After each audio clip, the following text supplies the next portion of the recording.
પાટણ જિલ્લાના સમી તાલુકાની ઉપલિયાસરા ગ્રામ પંચાયતના સરપંચ તરીકે મણિબેન ડાયાભાઈ વણકર બિનહરીફ અને સમરસ ગ્રામ પંચાયત બની હતી।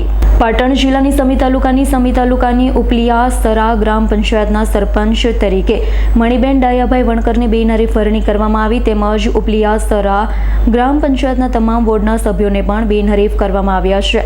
ઉપલિયાસરા ગામમાં એકતાની ભાવના જળવાઈ રહે તે હેતુથી ગામના આગેવાનો, વડીલો તેમજ યુવાનોએ સહમતિ દર્શાવી ઉપલિયાસરા ગ્રામ પંચાયતને સમરસ કરવાનો નિર્ણય હતો। બિનહરીફ સરપંચ બનેલા મણિબેન ડાયાભાઈ વણકરે ગામના તમામ વિકાસના કામોને પૂર્ણ કરવાની લાગણી વ્યક્ત કરી। મારું નામ વણકર ડાયાભાઈ વજાભાઈ અને મારા ધર્મપત્ની મણિબેન ડાયાભાઈને ગામ ઉપલેસરા ગ્રામ પંચાયતે બિનહરીફ ચૂંટ્યા છે, તે બદલ હું આખા ગામનો આભાર માનું છું। ગામમાં કેવા વિકાસના કામ કરશો? વિકાસના તમામ કામ સર્વે સંમતિથી અને બાકી કામ બધા પૂરા કરશું।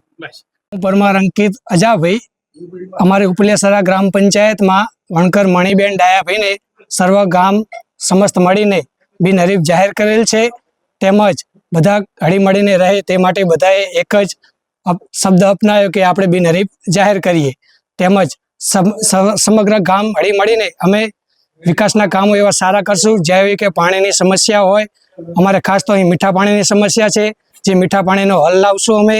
બાકી ગરીબ ગંદકી રોગચાળો એ બધો દૂર કરશું, ગામમાં આરોગ્ય સારી રીતે જળવાઈ રહે તે માટે પણ અમે ખૂબ સારા કામ કરશું। શું નામ? પરમાર અંકિત કુમાર અજાભાઈ। ભરત સથવારાનો રિપોર્ટ, S9 ન્યૂઝ પાટણ। અમારી તમામ માહિતીથી અપડેટ રહેવા માટે જોડાયેલા રહો S9 ન્યૂઝ સાથે।